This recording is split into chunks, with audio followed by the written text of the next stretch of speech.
Tonight, a manhunt for 7 violent inmates on the run and an urgent hunt for answers. Who is responsible for the prison break and the delay in alerting the public?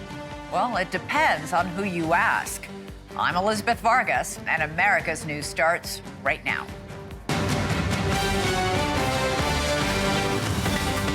Tonight, alleged killers remain on the loose after breaking out of a New Orleans jail. The manhunt expanding, the blame game intensifying. We were asking for a life sentence of this man, and he is now at large.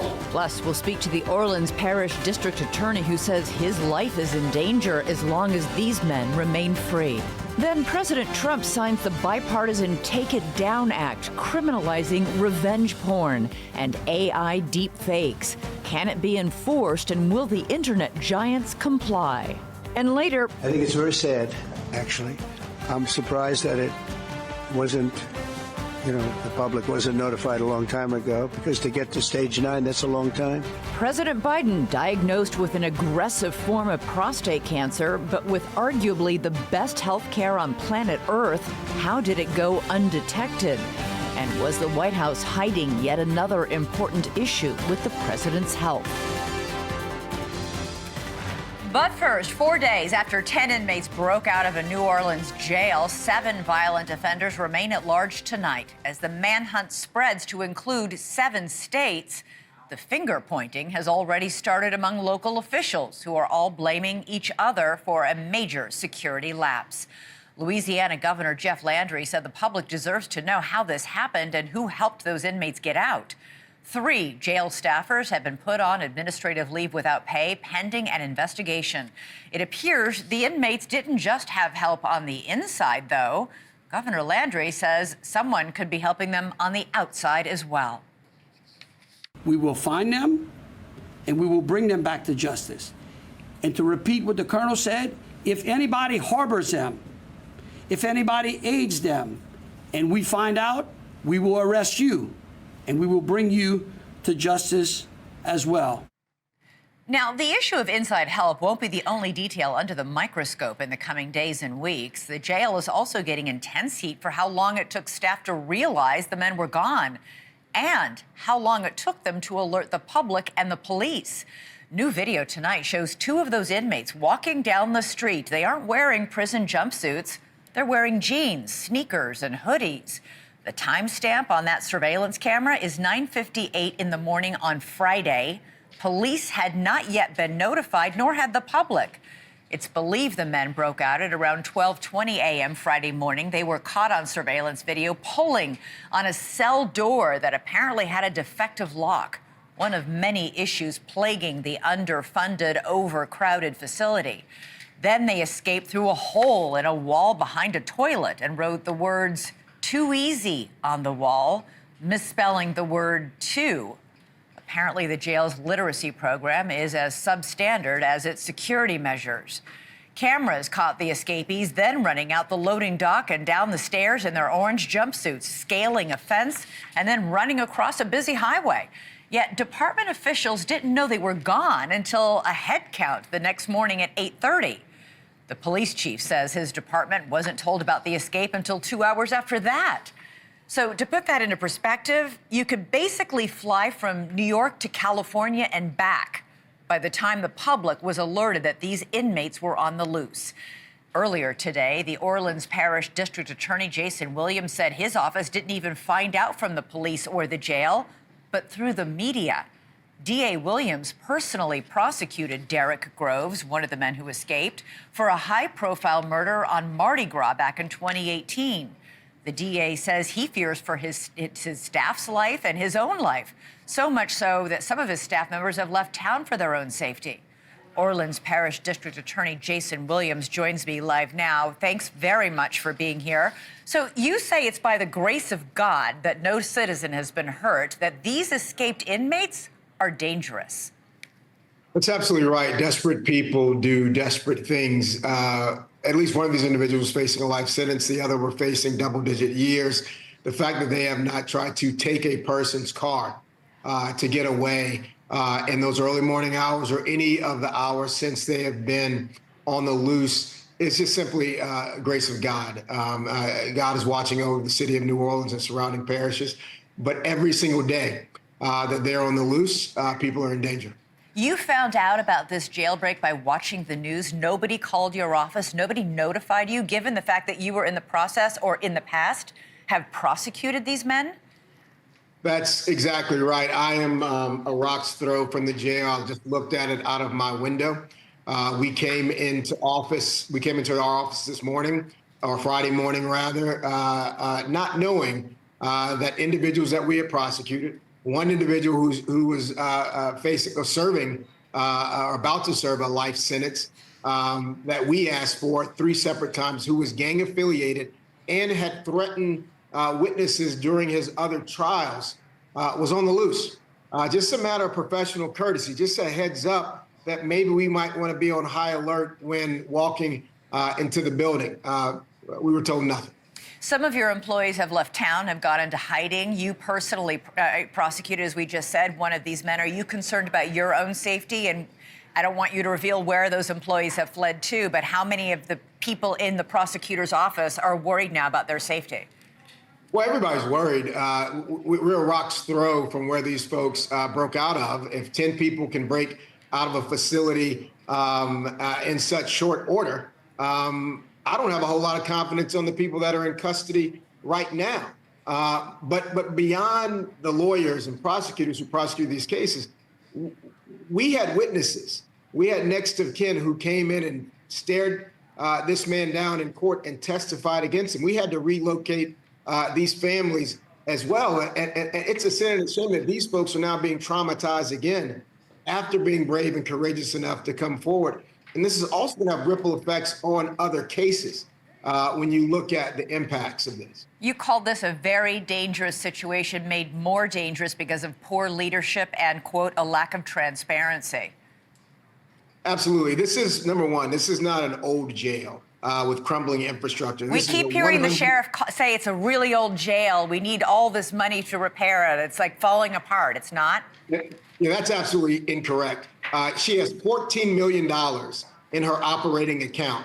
And with $14 million, you can fix a broken lock and you can fix any defective cameras. This facility was built when I was president of the city council. I had opportunity to tour it with the former sheriff. And this is not a lock and key facility. There's cameras everywhere. There's monitors that are set up for deputies to be able to watch these inmates 24/7 around the clock. This is a $150 million facility. Well, they clearly were watching them 24/7 because they got out before 1 a.m. and nobody claimed to notice they were gone until 8:30 a.m. We have one employee saying, I went to go get some food, so I missed, seeing when they were jamming, monkeying around with the door, the sliding door where the broken lock allegedly was. But even if he got back, nobody was watching this video that we're watching right here of the men running out the loading dock. Nobody was watching when they scaled the fence. Nobody was watching any of that. It's hard to find the words to describe how absurd it is because all of this had to happen. That toilet didn't come out of the wall in a matter of moments. This is a pod that's not supposed to house 10 individuals. So at least 8 of them were not where they were supposed to be, which means somebody wasn't watching those monitors as well. This is an unprecedented breakdown, but it's compounded by breakdown after breakdown after breakdown. All right, District Attorney Jason Williams, keep us posted, and we hope that you and all of the members of your staff and the prosecutor's office stay safe. Thank you. All right, joining us now is former U.S. Marshal Commander Lenny DePaul and retired FBI agent and attorney Bobby Chacon. Bobby, I want to start with you. The manhunt has now been expanded to 7 nearby states: Texas, Oklahoma, Mississippi, Arkansas, Georgia, and Tennessee. But the state police commander says he believes they might still be in Louisiana. What do you think about that? Well, I hope he has some basis to say that. I would like to know what kind of information or intelligence he has to make that statement, because my assessment would be they are out of state. Some of them, at least the guys that are facing the most time, would probably flee the furthest and the quickest. And so if he has some basis to say that, maybe, but if he doesn't, he shouldn't make that proclamation, because the guys are they're probably out of state, if not out of the country, because they'll flee very fast. They had help from the outside, obviously, and it's not a manhunt. Yeah. It's manhunts. There are now 7 manhunts going on. There are 7 manhunts going on simultaneously. It's exponentially more difficult now with the manpower resources that you need to throw at this thing. Yeah, Commander, the reward is now up to $20,000 for information leading to the arrest of each inmate. That's a lot of money, and money talks. Do you think that might open up some leads? Oh, 100%. And good evening, Elizabeth. I mean, yeah, the streets do talk when you got that kind of reward money out there. But, as Bobby said, it's an intense manhunt, but there's also a fugitive investigation going on behind the scenes. I mean, they're flipping their worlds upside down, and they're not just focusing on the fugitives. They're looking at who we call who's who in the zoo. They're looking at that trusted circle of friends and, trying to connect the dots and put that puzzle together. So, it's tough right now. They're on the run. They got, a 7-hour head start. The good news is the 3 that were captured, it didn't look like they got too far. So no. I don't know if they had a plan B. Yeah, Bobby, the FBI special agent in charge, obviously, as well as the governor of Louisiana, believes that members of the public must be hiding them, because there's just no way 7 men can get all the resources, a change of clothes, money, a place to hide, food, without help. Yeah, well, my thought is at least there were probably 2 or 3 of these guys were the main actors, and the rest of them were beneficiaries of being in that pod when these 2 or 3 or 4 main actors actually pulled off this caper. Those 2 or 3 or 4 main guys probably had outside help, probably had planned, to change of clothes. And these 2 or 3 that were caught already probably were just not ready for it. They probably were just beneficiary of being in the pod when this all happened, and you saw them scurry out like that. Yeah. So I think the 2 or 3 main actors, whoever the main actors are probably the guys that are going to be the hardest to catch, because they probably plan to have cash on hand and a vehicle and some friends to pick them up. And a place to go, exactly. Commander, the sheriff said that the toilet and the bolts were removed from the wall using, quote, toiletry items. How is that even possible? A steel pipe was cut. You can't use a toothbrush or a razor if they're even allowed to have a razor. I know how is that possible? Now, great question. It'll be interesting to see when the dust settles and the smoke clears with that investigation that's going on, at the jail. But yeah, how is that possible? I have no idea. I don't think they were at dinner that night and figured out, let's pull the commode off the wall and sneak through a hole and run out the back door. I think this has been planned for quite some time, and it's anyone's. It's $1 million question is who helped them. Yeah, I'd like you both to weigh in quickly on this last question. Commander, you first. This has all become very politicized in Louisiana. Everyone's blaming everyone else. The sheriff is going so far as to say and she seems to be getting a lot of the heat right now. She's now saying this breakout happened during a campaign season for sheriff, and she finds that suspicious. She seems to be implying that somebody planned the breakout so that she wouldn't win the election, if I'm reading that correctly. Yeah, I don't. You got me scratching my head on that one. I don't know if that's possible or not. But you know what? As my former agency, the U.S. Marshals and their partners, state and local partners, they hit the ground running with this thing. And I'm just hoping it goes down without incident. You got some pretty bad people out there, murderers, weapons violations and whatnot. And that news starts tightening. What's their mindset? Is it suicide by cop? So that's more important than what the sheriff has on her mind right now. Yeah, Bobby, it's worth pointing out 3 of the 7 that are still on the loose are either convicted or are convicted of murder or attempted murder. The longer this goes on, the more desperate they're going to get, and that's not a good combination. No, this is the worst case scenario. These are bad people, violent people out there. And as the commander said, when they get in a desperate situation, one's already been sentenced to life. We don't know how they're going to react, but you can bet they're going to react as very much not wanting to go back to jail. Yeah. And so that puts law enforcement in a lot of danger, and it puts the public in danger. This is a really serious breach of the public trust. And, there's got to be, heads should roll on this. I know they're all pointing at each other, and they're all pointing at each other because this was such a bad breach of their responsibilities. Bobby Chacon, Commander Lenny DePaul, thank you both so much. I really appreciate your expertise today. Thanks. All right, coming up for us, the new federal law that's cracking down on porn revenge porn, deepfake, whatever you call it. It penalizes both the perpetrators and, for once, the social media companies as well. The congresswoman behind that bill joins me soon. Also coming up, former President Biden's prostate cancer diagnosis has seemingly come out of nowhere. It's been detected early and successfully treated in millions of men. So how does someone with access to the best medical care on the planet suddenly find himself diagnosed at stage 4? Thank you for joining me here on NewsNation. No matter where you are, America's fastest growing, down the middle, unbiased, breaking news coverage is always at your fingertips. Download the NewsNation app or go to newsnationnow.com to learn how. One of the biggest stories of the year so far has been the ongoing revelations about the cover-up and the gaslighting that the White House perpetrated on the public regarding President Joe Biden's health. Up until now, the attention has been focused on Biden's fading mental acuity, which was flatly denied by his Democratic allies until Biden's fateful debate performance ended that charade. But now there's new information, a new diagnosis, and new questions over what might have been hidden from the voters. Joe Biden has announced that he has advanced prostate cancer. So advanced, it has already spread to his bones. And tests indicate that the cancer has a Gleason score of 9 out of 10, 10 being the worst, meaning the cancer is likely to spread further, rapidly. His diagnosis follows the discovery of a nodule on his prostate during a routine physical exam, which was reported to the public early last week. Now, prior to that, while in office, Biden received an official White House medical exam in February of 2024, and other than some sleep apnea and a stiff gait, Biden was described as being a, quote, healthy, robust 81-year-old male. He was deemed fit to execute the duties of the presidency and, by implication, fit to run and serve for a second term.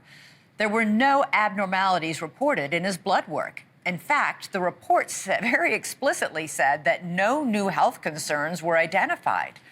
So this has led to some questioning about the timing of this latest diagnosis.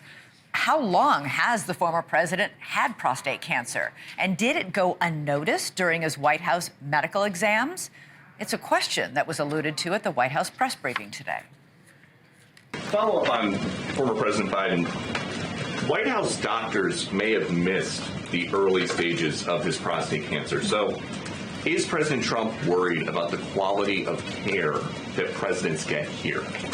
Not as far as President Trump is concerned. The White House physician we have here is phenomenal, and the team of physicians that take care of the president, particularly at Walter Reed Medical Center, are great. President Trump himself addressed the diagnosis this afternoon. It takes a long time to get to that situation. Now, I think, to get to a stage 9, I think that if you take a look, it's the same doctor that said that Joe was cognitively fine. There was nothing wrong with him. Now, whether or not it was the same doctor, there is one question on a lot of people's minds.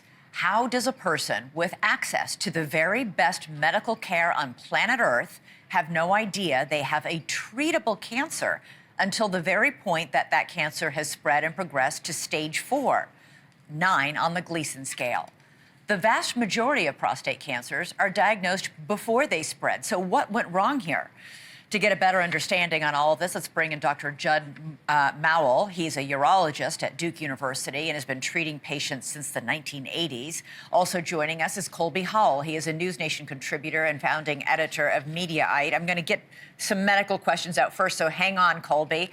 Doctor, as President Biden did have arguably the best health care on planet Earth, how is it possible that his prostate cancer went undetected for so long? Thank you very much. This is very common to see this in men in the 70s and 80s. Many times, some of these high-grade cancers, such as the Gleason 9 that has been reported, do not have any symptoms and do not even elevate the PSA level. Now, we do not know if President Biden had a PSA level while in office, But I would also point out that the federal guidelines set up by the United States Preventative Services Task Force do not recommend PSA testing for men in the 80s. So he was being managed, it sounds like he was being managed very appropriately. Dr. Ezekiel Emanuel, who's also an oncologist and who also served in the Biden administration, said today Biden did not develop this cancer in the last 100 to 200 days. He had it while he was president. He says he probably had it at the start of his presidency in 2021. Is he right? He is right. Prostate cancer is very interesting, as we almost have two variants of the disease. You have what I would call age-related prostate cancer, which many men, including men even as young as the 30s and 40s, can have. And it's extremely early. It grows very slowly. And quite frankly, many men pass away from other causes and had prostate cancer but never knew it. So how long do you have to have prostate cancer before it progresses to stage 4 or to 9 on the Gleason scale, which is where Biden's is, and it's at the most deadly of these stages? It's a great question. It's possible. Certainly, he did have histologic, or what we call prostate cancer, inside his prostate for probably quite some time, but it could have mutated fairly recently and gotten to the Gleason 9 stage fairly rapidly. And again, routine screening for prostate cancer is not recommended for men in his age group. I don't understand why not. It's like one of the most common cancers men are diagnosed with. Aren't all men screened for prostate cancer routinely? You bring up a very excellent point. Sadly, many men are not screened, even younger men who should be screened, because prostate cancer has virtually no symptoms, and it can get to this advanced stage with absolutely no symptoms. And so this is a great opportunity for us to stress for men to get tested. Okay. Colby, former Democratic Congressman Dean Phillips said this today, quote, "I don't think it's coincidental that this was announced this week." Because yet another book is coming out this week that is very critical of former President Biden and accuses him and his team of covering up his infirmities. Biden says he learned of his diagnosis of prostate cancer on Friday. There are a lot of people questioning whether that's true. Right. The timing of this is odd, to say the best. There's a national discussion going on right now about Biden's mental acuity in the last year and a half of his presidency, and whether senior aides were not offering transparency or were covering up things that a lot of people saw with their own eyes. The fact that this news broke on Sunday afternoon, 2 days before this book is coming out that sort of details that, or alleges to detail that, is a crazy coincidence. And a lot of people in PR say there is no such thing as coincidence. So this raises a lot of eyebrows. It raises questions about how you can investigate this when the former president is suffering from cancer. But I think some serious questions have to go specifically to the White House physician, who can probably answer a lot of these questions that you and the doctor were just discussing. Yeah, I think because, we know statistically that only 7% of prostate cancer cases are diagnosed this late. So again, this is the President of the United States. I get that Dr. Mowell said that they don't advise men in their 80s to get these routine screenings, but we know that Presidents Obama and President George W. Bush were both given screenings for prostate cancer, and their PSA levels were checked. There's a very big, why wasn't President Biden given this screening? Exactly right. I just had my physical this week, and I was given a chart about PSA screenings, and I opted not to have one because it didn't seem to make much sense. I'm not the sitting president. I'm not an 81-year-old person. And if we can't trust the White House physicians to make sure that the sitting president is getting the absolute best medical care, it seems it raises much larger questions that are brought up in the book that is coming out tomorrow. Very quickly, Dr. Mal, only 10 seconds if you can keep this a very short answer. Could any of the symptoms that President Biden was suffering from later in his presidency, whether it be his fatigue, his stiff gait, any of that could be attributable to prostate cancer? It's certainly possible that it could have been. But again, many patients with advanced prostate cancer can function, have daily jobs, work. It should not affect his mental functioning. And I think that he should be able to be treated very successfully. And the survival rates now for this disease can approach a decade. So okay. He could be alive and well for many years. All right, we shall see, and we certainly hope that is the case.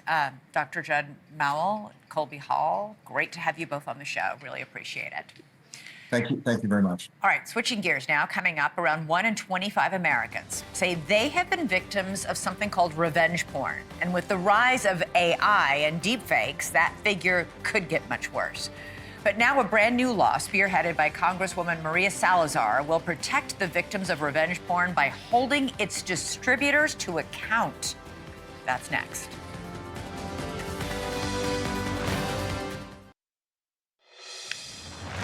There's a unique sense of violation people feel when they learn that nude or sexual photos of them have been posted, real or doctored, on the internet without their permission.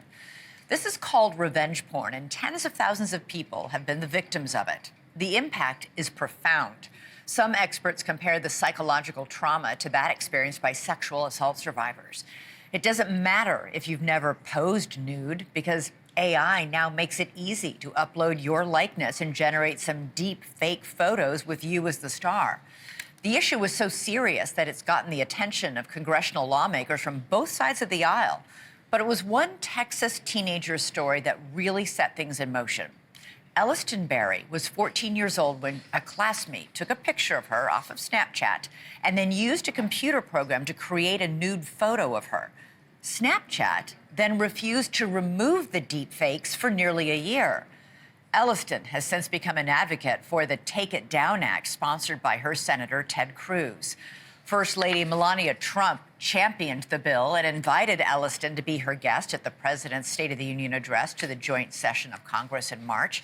And today, Elliston was in the Rose Garden as President Trump signed the Take It Down Act into law.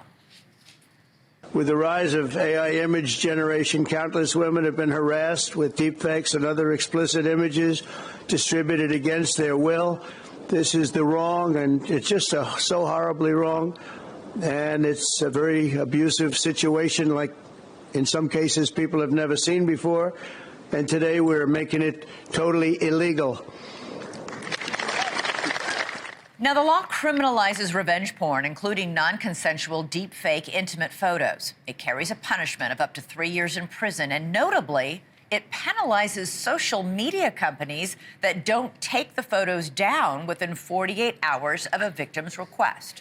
Joining us now is Florida Republican Congresswoman Maria Salazar, who introduced the Take It Down Act in the House and was at the signing in the White House garden today. Congresswoman, congratulations on your bill becoming law this afternoon. Yeah. You posted today that victims of deepfakes will finally have real protection and big tech will finally be held accountable. And it's really something because Snapchat refused for a year to take down those fake nude photos of Elliston Berry. No more. Yeah, that is correct. No more. And thank you for the opportunity. Today is a very big day for parents in America. Thank God that Congress, we did our job. And specifically for parents of young females, because those are the victims. And could you imagine the embarrassment that we've had all throughout these years? But right now, only 48 hours before the victim calls the big tech, and they have to bring it down during that time. It's a very happy day, and we're delighted that we were able to do something good for our kids. There are real penalties attached here. People who violate this law face not only penalties, but prison time. What are the penalties for big tech companies if they don't take these deep fakes down within 48 hours? Well, big fines, but I'm sure that big tech It's right now very aware of what we've done. It's a very big law. And specifically the fact that the First Lady of the United States, Melania Trump, is the wind behind the sails. We have to give her a lot of credit because this bill passed last cycle. It was lingering in Congress, but she came to the scene, and definitely we responded to her energy and to her enthusiasm. I mean, it's just common sense that we need to tell big tech.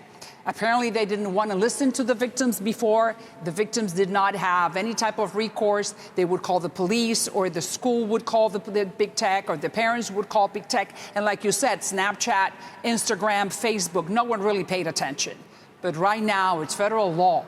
Is the first time that Congress steps in, and we are putting some guardrails on social media and big tech. And this is exactly what we needed to do. Yeah. Protect our children. Let's start with that. Protect our kids. And you really do credit the First Lady with helping to bring this issue to the forefront. I mean, you know, this is a very rare public appearance that she made today. Her first solo public appearance was actually to come out and champion this bill. How important was her support in getting this passed so overwhelmingly, not only in Congress, but in the Senate as well? Oh, overwhelmingly of biblical proportions, because we understood, like you said, that she does not embrace that many causes, but whenever she gets involved, she really means it. And she was instrumental, specifically in talking to her husband, the President of the United States, in talking to us, to Mike Johnson, and we were right there. Because, listen, it was a bipartisan bill. It's common, I repeat, it's common sense. How are you not going to, if you're a legislator, and you're in this building, you're not going to help victims who are telling us, the mother, the schools, the parents telling us, my child, a fellow schoolmate is just trying to, for whatever reason, is using her likeness, her image, her voice, and these pornographic images do not belong to my child. And could you imagine how impotent you feel that no one is paying attention to you? Right. Well, now big tech has this massive company won't take it down. Deepfake porn has really exploded with the advent of AI. But this bill still relies on the victim knowing that this has happened to them and reporting it. How often does this happen and the victim doesn't even know? Well, it takes few hours because, you know, when you're in high school or in mid-school, or when you're in school specifically, not in college, but when you're in high school, everyone talks, and you will know immediately. Maybe it'll take you a day or 2 days, but you will know that that's your face, but that's not your body, and that someone wanted to do this despicable act against you. So right now is not only the guy who, like I said here, is not only the one who created it, who shared it, and who hosted and posted it, you are going to jail as well. So there's not only big tech, is those kids who want to damage their female friends. There are consequences for you as well. You're going to jail, so don't try it. Don't try it starting today. Congresswoman Salazar, great warning to anybody thinking that might be a great way to get back at somebody. You're going to pay a big price if you do. I appreciate you being here. Big price. All right, coming up for us, more damning testimony in the trial of Sean Combs. A former member of a girl group he created says he threatened to kill her, and that she saw Sean Combs try to hit his girlfriend with a skillet. It is horrendous stuff, but does any of it prove sex trafficking or racketeering? We'll weigh in next.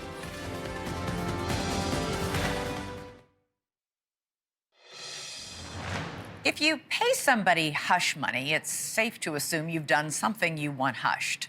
That was the thrust of the prosecution's argument today in the Sean Diddy Combs sex trafficking trial. Carrie Morgan was on the stand, the former best friend of Combs' former partner, Cassie Ventura, who was also the prosecution's star witness. Now, Morgan testified about 2 incidents in which she personally saw Combs get violent and assault Ventura. Morgan said she told Ventura she needed to leave Combs for her safety, but Ventura told her she couldn't because her job, her car, her apartment, her career, she said, were all controlled by Combs. Morgan further testified that she herself was allegedly assaulted by Combs in 2018. She said he choked her and threw a wooden coat hanger at her head after demanding to know if Ventura was cheating on him. Morgan said she planned on suing Combs, but didn't because he paid her $30,000 through Ventura to sign an NDA, which is a non-disclosure agreement, to stay quiet. Morgan said that was the last time she ever spoke to Ventura. The friendship ended because of that NDA. Now, Morgan's testimony followed that of singer Dawn Richard. Richard was a performer in two groups formed by Combs, Danity Kane and Diddy Dirty Money, if you can believe it. Today, Richard endured a grilling by a defense attorney who tried to poke holes in her previous testimony that she gave, including an account of an alleged incident in which she testified she saw Combs throw a skillet at Ventura's head. They said her story had some holes in it and was at odds with the previous version she gave. The defense isn't just trying to chip away at the witness's credibility. Their larger argument is that while Combs certainly appears to be very guilty of domestic violence, he's not guilty, they say, of sex trafficking or racketeering, which are the criminal charges he's on trial for here. For more on all this, let's check in with our legal panel, trial attorney Mercedes Colwin and civil rights attorney and legal commentator Ariva Martin, who's been covering this case closely. Thank you both for being here with us. Mercedes, I want to start with what we heard Carrie Morgan testifying to today, that she saw Combs physically abuse Cassie on two different occasions. This, at this point, is all about, you say, corroborating Cassie Ventura's testimony of last week. Exactly right, Elizabeth. It's really important because there was really effective cross-examination of Cassie Ventura. When it talked about the text messages and showed that there was some sort of loving relationship between herself and Combs. So the prosecution anticipated that the defense was going to go down these text messages, which showed these exchanges, including one in which Cassie Ventura said, I really enjoy those FOs, which means freak offs, when we're both into it. So it was clear that the prosecutors needed to do this and put two witnesses that were compelling, because at the end of the day, we're talking about the sex trafficking, that is the control, the force, the intimidation, the violence. Well, if you put that all together, Cassie Ventura talked about all the violence she endured at the hands of Combs. Now you have two witnesses that said yes. And when Carrie Morgan said, you need to leave Combs for your own personal safety, her response is, he controls everything. He controls my career, he controls my apartment, he controls my car, he controls everything. Her electronics, everything. And he had taken those things away from her in the past. Exactly. Ariva, we heard a lot of testimony again today about Combs allegedly assaulting Cassie Ventura. But, you know, to Mercedes' point, there are a lot of observers who've said, yes, but domestic abuse is a state crime. That is not what he's charged with here. He's being charged with sex trafficking and racketeering.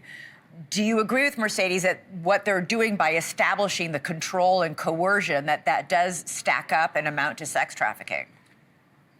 Elizabeth, Mercedes is dead right. I mean, the point of the Mann Act is forced coercion to engage in commercial sex acts. And the definition of coercion is very broad under the Mann Act. And withholding necessities like your apartment, like your car, like electronics are exactly what the Mann Act covers. And the prosecution is doing a brilliant job now by bringing these corroborating witnesses on to support what Cassie has already testified to, which is that she was fearful of her life, that the violence was so severe, so extreme, that she believed if she left Combs, that she would suffer more violence and that she would be publicly humiliated because the sex tapes would be released to the public and that her whole career would be ruined. This is exactly what her friend testified to today. So right now, the case for the prosecution on sex trafficking is pretty textbook and pretty difficult, even with the inconsistencies that the defense tried to point out in some of the witnesses' testimony. But so far, the prosecution is doing an outstanding job of proving the elements under the Mann Act.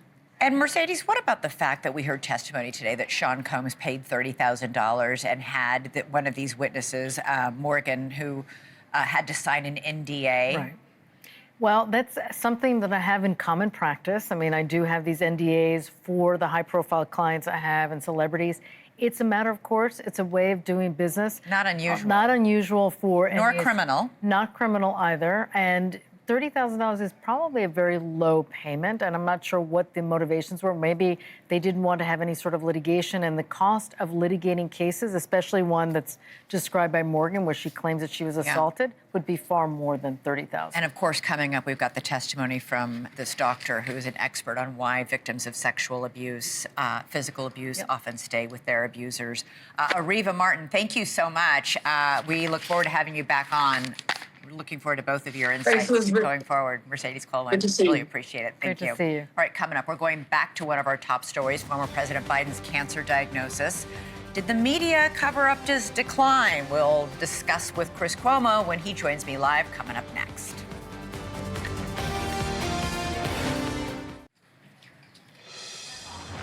All right, Chris Cuomo joining me now to talk about this breaking political story, and medical story about President Biden's cancer diagnosis. You know, I had on a doctor as well as an analyst here to talk about it. Here's the problem. There was a deficit of trust established after the debate.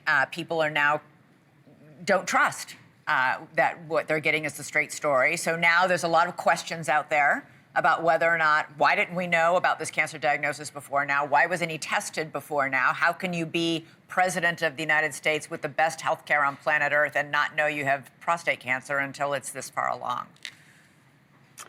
Yeah, everything you're saying is completely accurate. I just think it's a ruse. I really do. Which part? I don't think any of these people who are talking about Biden's prostate give a damn about him or his condition, and it's just another brick in the wall of a conspiracy that Biden was covering this up and his whole mental acuity was down and he had a disease and they never told us.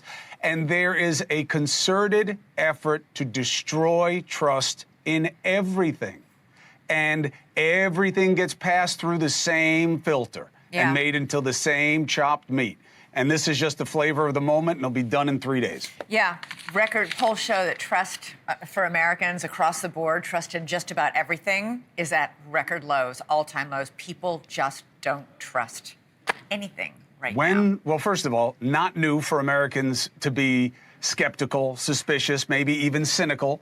But when's the last time somebody told you to trust anything?